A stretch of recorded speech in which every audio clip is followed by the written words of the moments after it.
let's go. We are back. This is week two. Week two of the Space Race advent calendar. A lot of fun stuff going on. Let's just get right to day 8 because I ain't wasting no time. I got more guns to make and I have to do this real fucking quick. This is day 8.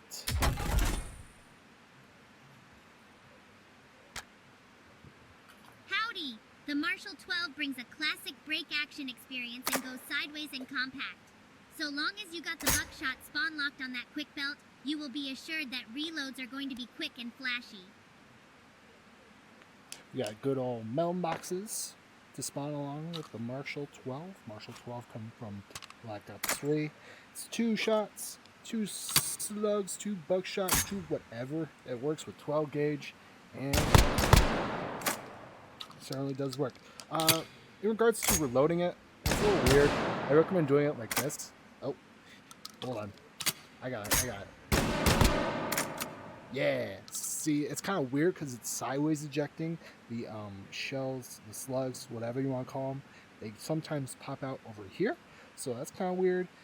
I'm just assuming that's because it's the sideways nature of it, and that doing it this way is more to the speed of break actions and whatever.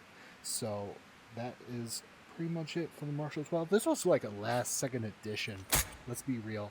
Only because I remembered someone was like, oh, I wish the Marshall 12 was a thing. Well, now it's a thing, whoever you are. But any case, it's a fun pistol. I'd say check it out whenever you get a chance. Let's move on to day 9. This is now going to be SMGs. Let's get right to it. Damon 3XB. That 3X does mean 3 times, meaning 3 shots per trigger pull. You don't want to burst SMG? Well, suck it up. This little guy is proud of it. Learn to experiment, and maybe you can be proud of the burst fire, too. The Damon 3XB from Black Ops 4. This was, I believe, either the first or the second DLC weapon pack. I think it's really the first. Burst fire, 2 milliseconds delay, using City Robo's forced burst script. Very rare I can get to use that because if there's full auto or single fire, it acts up. That's just the way that it's been wired. Nonetheless, this is a fun SMG to have. Works very well with the Vector stock right over here, or you can try Meat's modular AR stocks. That works too. As for the other stocks, like the Mauser stock and the Wind stocks, not so good, but that's just stocks for you. It does fire 3 shots per trigger pull. It has 2 milliseconds, 2 milliseconds or 20 milliseconds? I think it's 2 milliseconds. It was very tiny, very subtle, but if you just press down too much, there will be some instance where you don't fire it. But in any case, this is a fun SMG in my opinion. I think I did an awesome job with it. I love the decals on it. The stock blue coloring was a last second addition. I think it looks just like what it looks like in Black Ops 4. Besides the little foregrip in the front, I just want to leave some space so you can add your own foregrip if you ever decide to customize it in your own way. In any case, it's an amazing SMG. Let's just go ahead and move on to day 10.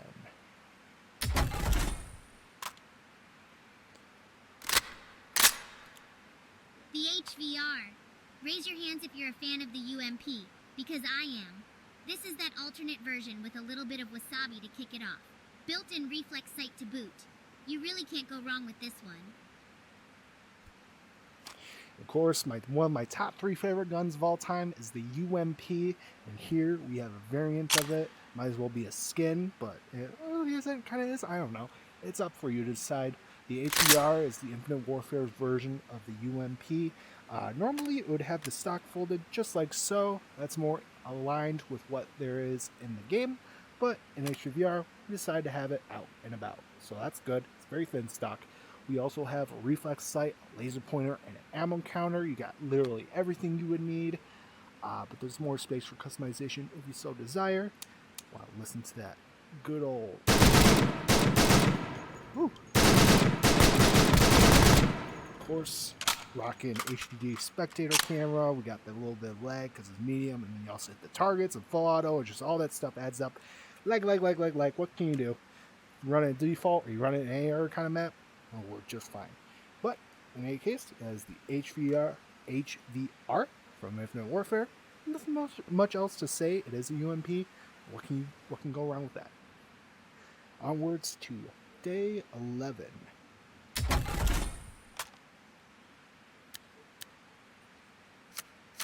The GKS, an experimental, future-driven lookalike of something between an APC and M16. A classy hybrid, to say the least. The handguard does have an opening to reveal the barrel, so be sure to keep your hands away in case you've been firing for a bit. Oh, wait a minute. This is a simulation, silly. Go all hands gravity on this sucker. It don't matter. The GKS, also from Black Ops 4, just like the Damon 3XB. This SMG in particular, when I was playing Black Ops 4, I didn't really like it that much. This pretty much was a toss-in, just like the Marshall 12, so to say. Just something that I knew I could make, and I knew I could make it just fine. The fucking AR-15 style bolt handle and the classic bolt up front over here, you can't mess that up. Like, really, it's super easy to do, to implement, I mean. In this case, to mix it up, we do have the full auto switch, which is a slower rate of fire. And then we also have that quad burst with a higher rate of fire. Like I said earlier about City Robo's force burst, I can't use it with a gun like this, even though I tried. Only because full auto, it acts up when you got force burst equipped. It's a shame, but what can you do? We just got that extra high rate of fire, 4-shot bursts, and you can just go ahead and have at it, make it like just go shoot things in the faster rate of fire because of it. I swear I hate H3VR's burst auto mode. I prefer the force burst, you know, the arcade style. It's just, what can you do? What can you do? In any case, that is the GKS. Good old little SMG to play around with. And oh boy, I've been hyping this up last week. This is day 12. And it's golden. You know it's something good.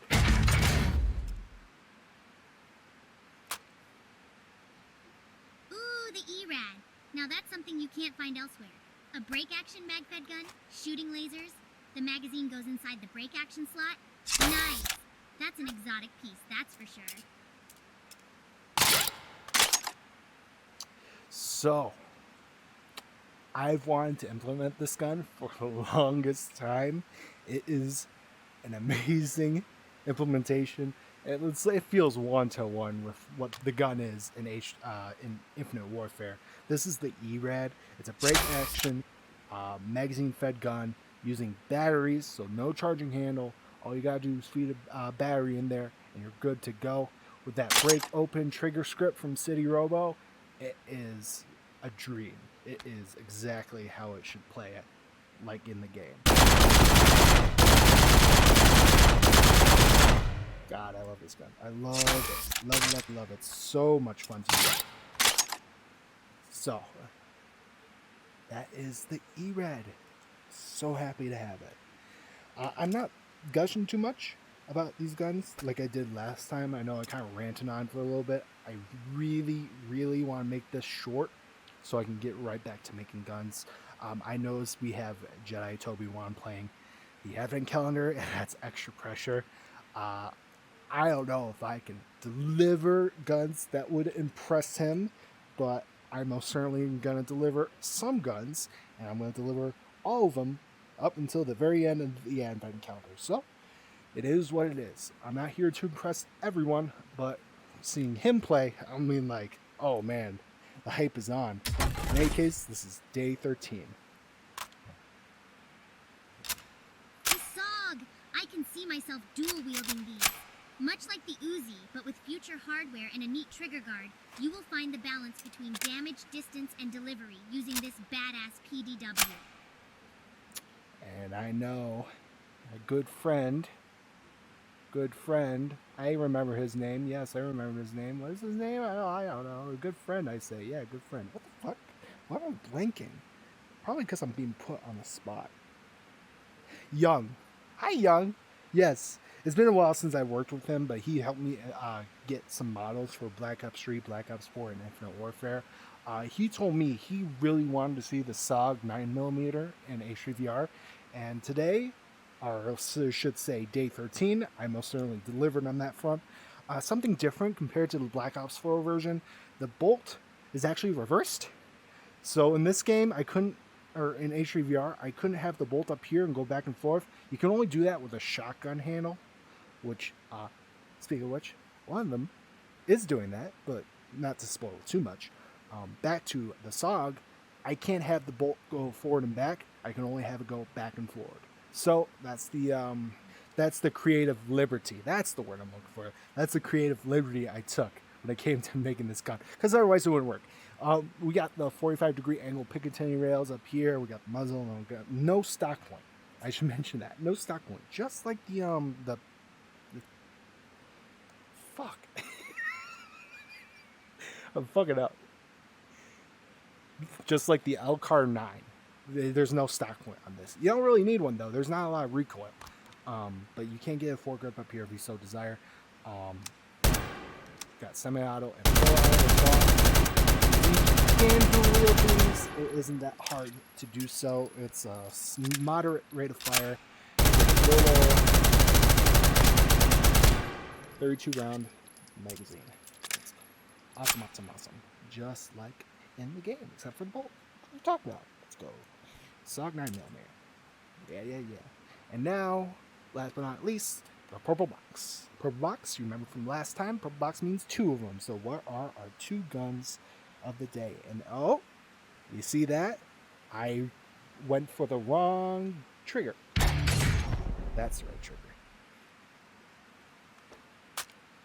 Well, would you look at that?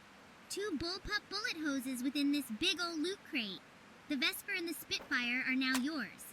Let's just hope you aren't unfortunate enough to roll these in a limited ammo run of T and H.